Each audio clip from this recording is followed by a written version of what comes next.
Today, we're going to be looking at the Smith and Wesson Equalizer that came out a little earlier this year. While I wouldn't say this gun is for me, there's a lot to like about this gun, so let's dig into it.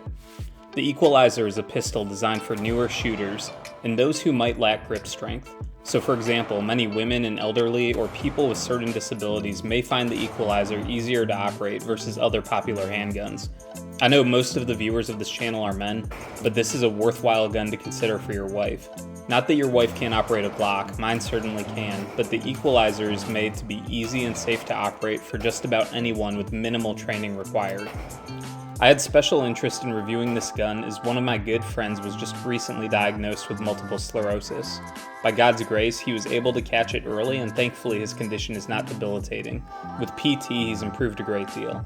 He could safely handle a firearm, but he might not have the grip strength he once had. So he asked, what would my recommendation be as far as handguns goes? After shooting the Equalizer, this is an option we're going to be checking out. However, the Equalizer is a solid choice for anyone. I wouldn't be ashamed to have it in my collection. It's just as lethal and shootable as any other 9mm pistol. It's just a whole lot easier to operate than any other subcompact options on the market. It's about the size of my Glock 26, but it has excellent M&P ergonomics. It's larger than the 26 in length and height, although has less width and is smaller than a Glock 19.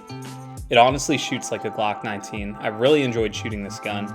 It was reasonably accurate at 7 yards in my first 3 rounds firing it.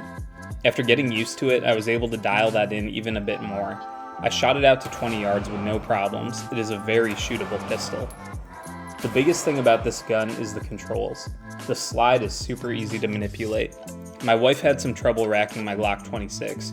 She's fine with my Glock 19, but she would have zero issues with the Equalizer. Racking the slide takes almost no effort and very little grip strength. The slide has really deep and wide serrations, so it is very easy and comfortable to both grip and to carry. The slide is optics ready out of box. This is incredibly important for this type of pistol. Older folks with poor vision may have trouble with stock irons, so having the option for a red dot I think makes a lot of sense for aging eyes. The trigger is a true single action trigger. The trigger is very light. The gun is not striker fired, rather it has an internal hammer. For this reason, the trigger is extremely light. This is another reason the pistol is very easy to operate and shoot accurately. The trigger pull is smooth with a well-defined break. My issue with it is that it has a very long reset, so it is difficult to shoot fast. It's a light trigger with a crazy long reset. Again, the feature here caters to a newer shooter favoring easy operation over performance. It would be very difficult to accidentally shoot this gun. That makes this an ideal EDC pistol for someone who is newer to firearms.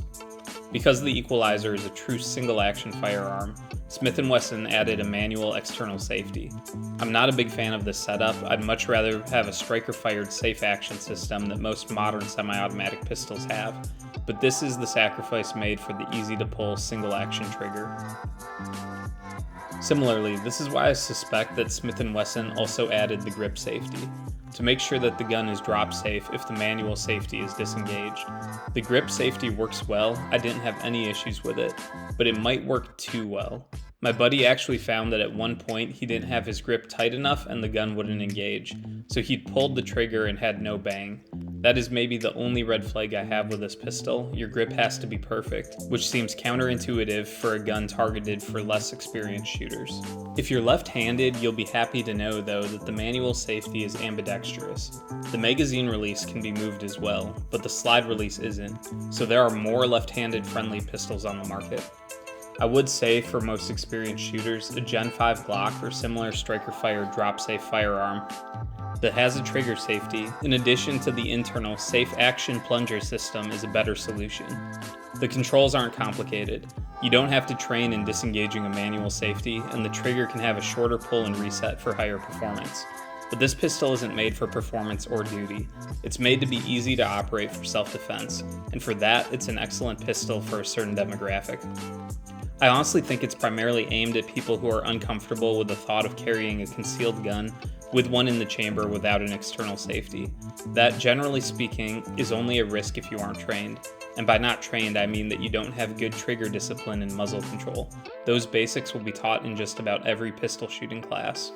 But not being trained is the majority of gun owners in the United States, so I can't say that the Equalizer is a bad idea as a first gun. It's actually a very good idea. However, I think most experienced shooters will probably grow out of this gun and prefer something like an M&P Performance Series M2.0 that we reviewed previously, or honestly just a plain Jane Glock. So in summary, I'd say as an experienced gun guy, the Equalizer is an easy to operate pistol, it's high performance and has extra safety features and a trigger that is good but not great. Whereas the Performance Series to M2.0 is a high performance pistol with an excellent trigger and the same level of safety if being operated by somebody with proper training. The Equalizer has a lot of the same great qualities, but it is slightly shortchanged in some areas in favor of being new shooter friendly. And there's nothing wrong with that. It makes it a very attractive option for people who are new to firearms and are only interested for the purposes of basic self-protection. So in a sense, the Equalizer absolutely lives up to its name. I hope you found this video helpful. If you did, please consider subscribing to the channel as we move into 2025. This channel is going to have a lot more instructional content for new shooters, so if you're new to firearms, you're in the right place. I hope you have a great day.